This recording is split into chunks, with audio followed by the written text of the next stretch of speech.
From the National Newsroom of the Canadian Press, I'm Karen Rebo. The airport on the Caribbean island of St. Martin may reopen its runway later today following yesterday's hard landing by a Canadian WestJet flight. The airline says passengers and crew flying in from Toronto were able to safely evacuate the plane.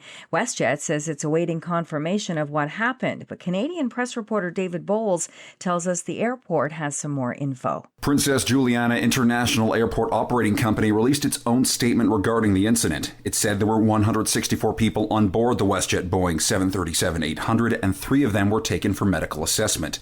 It also said contact with the runway caused damage to the plane's right wing, and a video published online from the airport appeared to show a collapsed landing gear on the right side. It says there were 164 people on board the Boeing 737-800 and 3 of them were taken for medical assessment.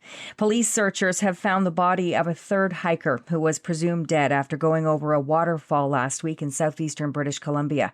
RCMP and Kimberley say they've located the 35-year-old man who was part of a group of 3 hikers who went over Meechin Creek Falls last Monday.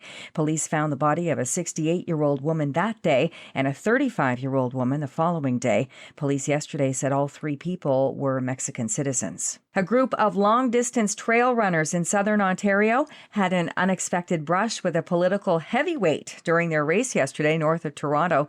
Prime Minister Mark Carney entered the 26-kilometer event in the Halliburton Forest Trail Race. Race volunteer Angus Young had the opportunity to assist Carney and got a short video with him. The PM explained he'd entered the run to support his wife, who was also in the race and was celebrating her birthday. Young said Carney appeared to be a very strong runner and looked amazing while he was running up a big hill. Doctors are calling for restrictions on sports betting ads. They say they're setting youth up for a future of problem gambling. An editorial published in today's Canadian Medical Association Journal says the betting ads are everywhere during sports broadcasts, and the legalization of online gambling has made every smartphone a potential betting platform.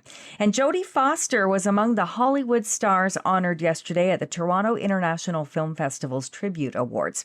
Foster received this year's Share Her Journey Award for helping pave the way for women in film. The 2-time Oscar winner reflected on how the film industry has changed since her career began more than 50 years ago. It was different when I was growing up. There were no women. There was occasionally there was a script supervisor or maybe a makeup and hair person. So it was a new experience to have women, even technicians that came up, then eventually producers, then eventually studio heads. The last domino, of course, were women directors. The show celebrated the work of Guillermo del Toro, Channing Tatum, Idris Elba, and Canadian actress Catherine O'Hara. This is the Canadian Press.